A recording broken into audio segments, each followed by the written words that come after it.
Buenas tardes, amados hermanos, que el Señor les bendiga en esta hora.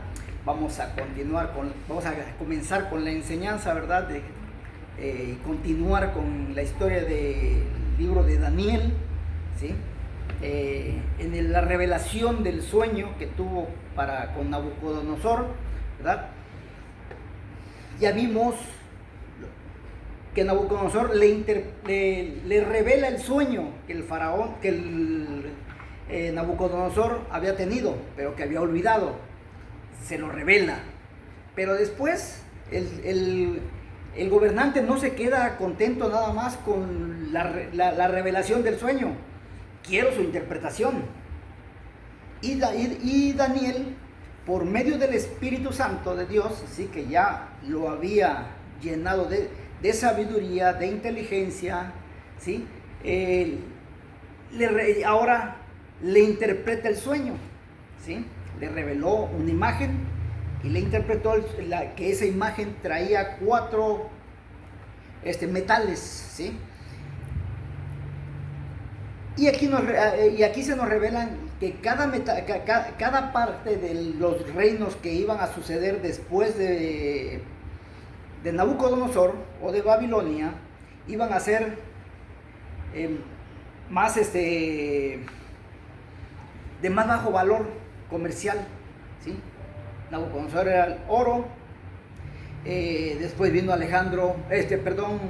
los medos y los persas con Darío y Ciro, de plata. Después vino Alejandro Magno, ¿verdad? Alejandro el Grande, con cobre, bronce, y después viene hierro con barro cocido, ¿verdad? Entonces el mundo iba a venir en decadencia total, como estamos ahorita. Es una decadencia total, aunque los gobiernos se griten a todas luces que la tecnología está súper avanzada, pero yo nada más les voy a decir algo. Desde la cultura egipcia, años más atrás, ¿sí? Casi 1500 años más atrás, no, hasta más podríamos decir,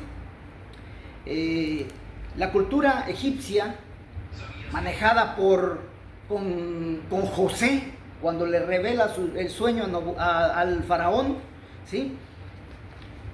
El faraón deja a José como jefe, ¿sí? Como su segundo, pero porque el faraón ve que José tiene algo que nadie tiene, ¿sí? Pero no era otra cosa más que el Espíritu Santo de Dios que había llenado a José, ¿sí? Y le había dado sabiduría y entendimiento e inteligencia en todas las cuestiones de la vida. De hecho, déjenme comentarles algo así rapidito. El faraón tenía su trono, era una pirámide, y tenía 70 escalones. Esos 70 escalones representaban cada una de las naciones que él gobernaba. Y esas naciones tenían una lengua. Entonces, cuando un gobernante de alguna nación que él subyugaba venía a verlo, dependiendo de las lenguas que él hablara, subía al estrados. Si tenía 5, subía 5 escalones, o 10, subía 10 escalones. Pero el faraón estaba preparado y capacitado para hablar las 70 lenguas. Entonces, cuando venía alguien con determinado número de lenguas, el faraón bajaba de su trono hasta el escalón de lengua que sabía aquel hombre, ¿sí? Sin embargo, una noche antes, el Espíritu Santo llega con José y lo dota de esas 70 lenguas. Al siguiente día, cuando José se presenta ante el faraón, le dice el faraón, bajo, y dice, no, yo conozco todas las lenguas. ¿Conoces las 70 lenguas? Dice, sí, sube. Y entonces es que José sube hasta el trono del faraón. Por eso es que el faraón lo pone en su lugar, ¿sí? Pero lo pone como su segundo. Dice, de todo el reino de Egipto, el primero voy a ser yo, pero el más importante vas a ser tú después de mí, ¿sí? Mi casa va a estar en tus manos. O sea, todo Egipto queda en tus manos.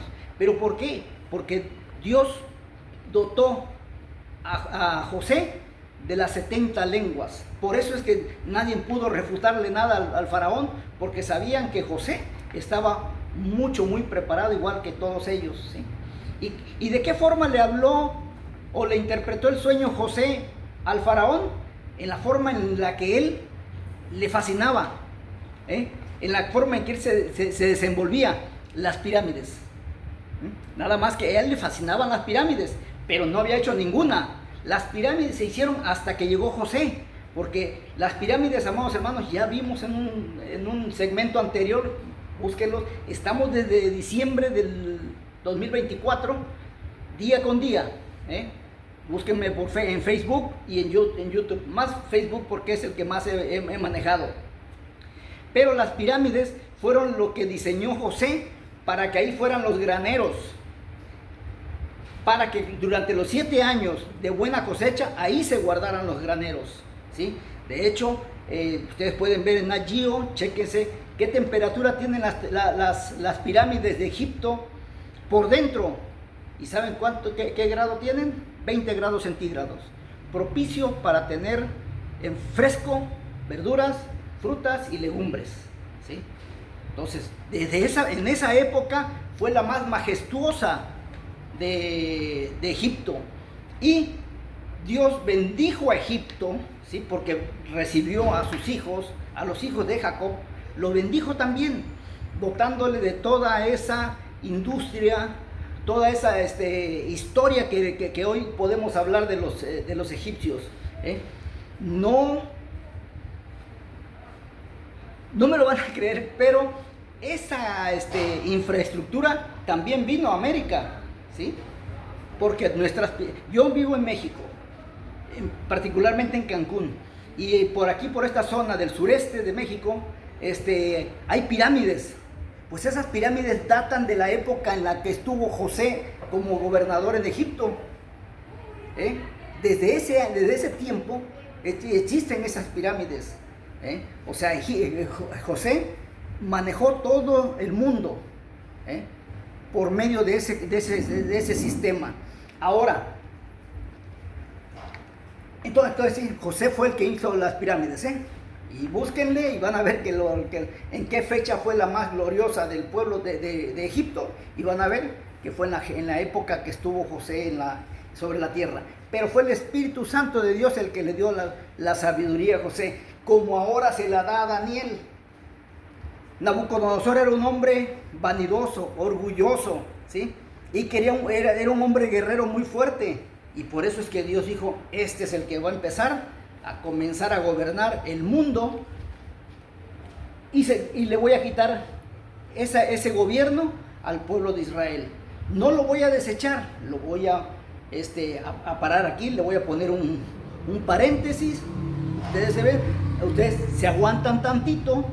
Necesito que empiecen los gentiles a funcionar, porque también quiero una iglesia gentil, ¿sí? Entonces, por eso es que con Nabucodonosor comienza la época del gentilismo, ¿sí? La era de los gentiles, ¿sí? El tiempo de los gentiles, ¿sí? Entonces, pero ya vimos entonces que es el Espíritu Santo el que llena a Daniel para poder hablar con el faraón, con el rey, con Nabucodonosor, sin ningún problema, y hablarle en la manera que el rey Nabucodonosor le gustaba, le fascinaba. Por eso es que cautiva Daniel la atención del rey. Y una vez que ya dice el versículo 44, dice, ya una vez que le dijo de todo el esquema que iba a suceder del sueño, dice: y en los días de estos reyes, el Dios del cielo levantará un reino que no será jamás destruido, ni será el reino dejado a otro pueblo. Desmenuzará y consumirá a todos estos reinos, pero él permanecerá para siempre. Está hablando entonces ya de la venida de nuestro Señor Jesucristo, ¿sí? Catalogándolo como una piedra que había de venir, y todo ese sistema, lo habíamos visto la vez pasada, todo ese sistema político, social, económico y religioso se vendría abajo. con la venida de nuestro Señor Jesucristo. Ahora, los versículos 45 del capítulo 2 de Daniel: de la manera que viste que del monte fue cortada una piedra, no con mano, la cual desmenuzó el hierro, el bronce, el barro, la plata y el oro, el gran Dios ha mostrado al rey que ha de acontecer en lo porvenir. Y el sueño es verdadero y fiel es su interpretación. O sea, hasta ahí es lo que Dios te dice, ¿sí? Esa piedra angular, pues ya sabemos, es nuestro Señor Jesucristo, ¿sí? Y volviendo al capítulo 2, ya para terminar, dice el versículo 46 y 47, ya después de que Daniel especifica todo esto al rey, le dice: entonces el rey Nabucodonosor se postró sobre su rostro, se humilló ante Daniel y mandó que le ofreciesen presentes e incienso. El rey habló a Daniel y dijo: ciertamente el Dios vuestro es Dios de dioses, Señor de los reyes y el que revela los misterios, pues pudiste revelar este misterio que iba a durar, por así, de ese momento, por toda la vida terrenal, porque va a llegar a su destrucción. En efecto, la interpretación de Daniel sobre Nabucodonosor fue tan profundo que en realidad adoró a Daniel, lo impresionó,